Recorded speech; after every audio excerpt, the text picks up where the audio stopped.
Assalamualaikum warahmatullahi wabarakatuh. Di sini kami akan menjelaskan materi tentang gerak dalam 2 dan 3 dimensi. Kami dari kelompok 4 yang beranggotakan yang pertama ada Nena Diva Saleha, yang kedua ada Fatihah Sri Simatupang atau saya sendiri, dan yang ketiga ada Imelda. Berikut beberapa ataupun penjelasan dari gerak dalam 2 dan 3 dimensi. Selamat menyaksikan. Baiklah, kita masuk dalam poin pertama, yaitu A. Posisi dan perpindahan.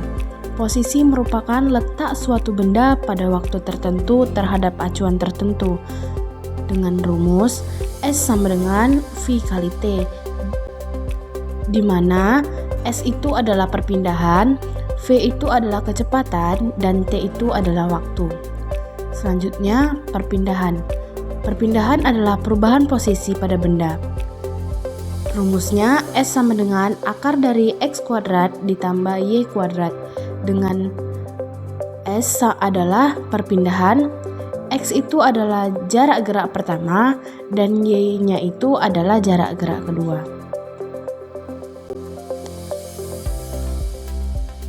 Lalu B, kecepatan rata-rata dan kecepatan sesaat, di mana kecepatan rata-rata adalah perbandingan antara jarak yang ditempuh suatu benda dengan waktu yang diperlukan untuk menempuh jarak tersebut.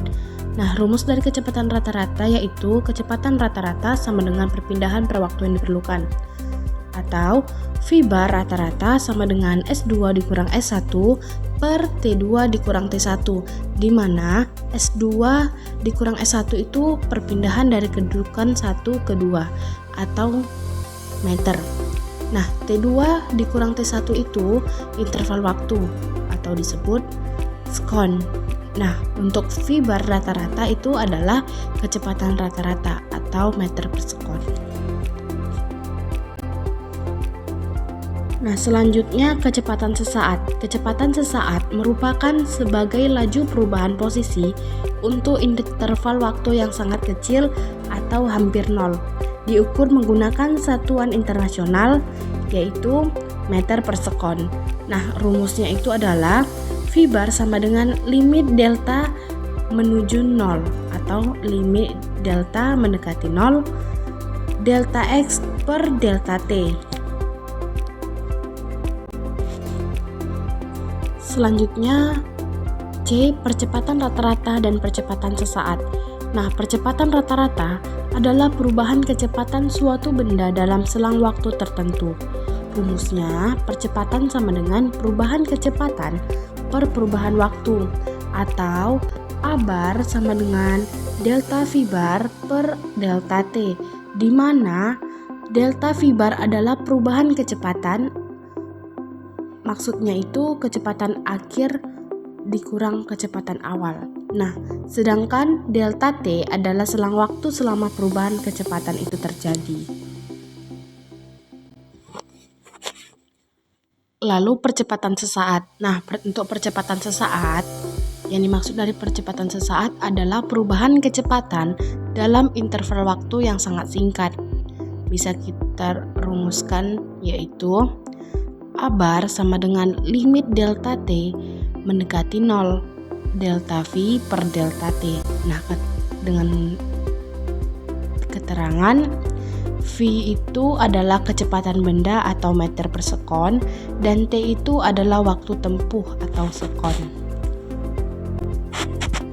Untuk poin selanjutnya yaitu D, gerak proyektil.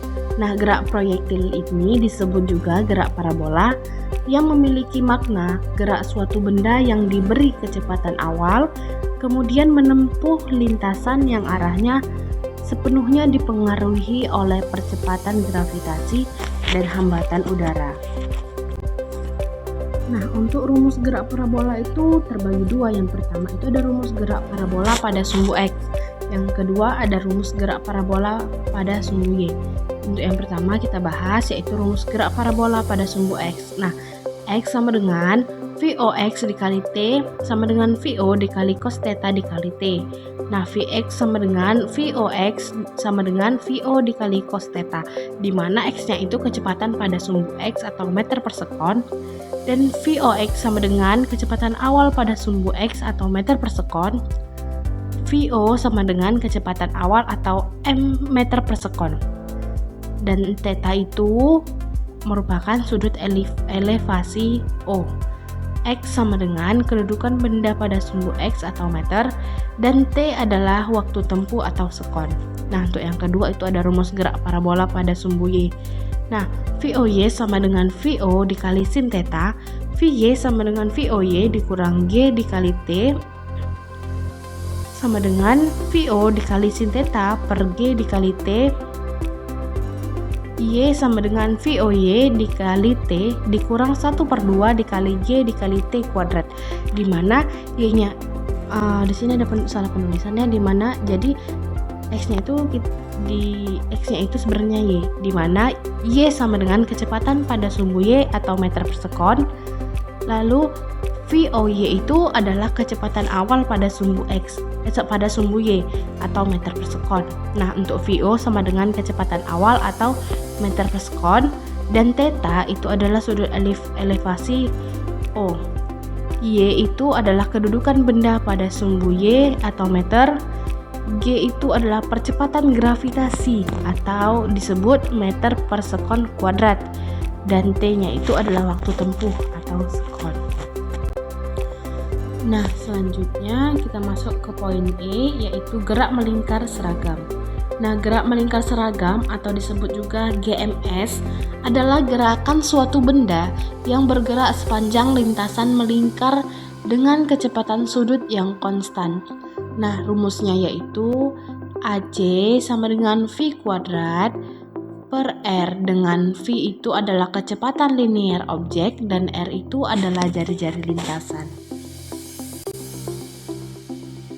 Lalu masuk kita ke poin F, yaitu gerak relatif dalam satu dimensi.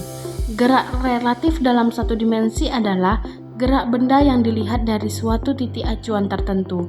Nah, titik acuan itu adalah patokan yang digunakan untuk menentukan apakah benda bergerak atau tidak.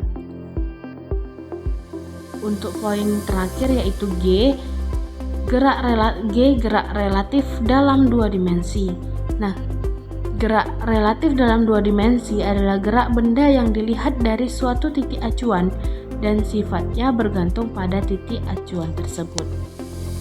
Oke, baiklah, cukup sekian.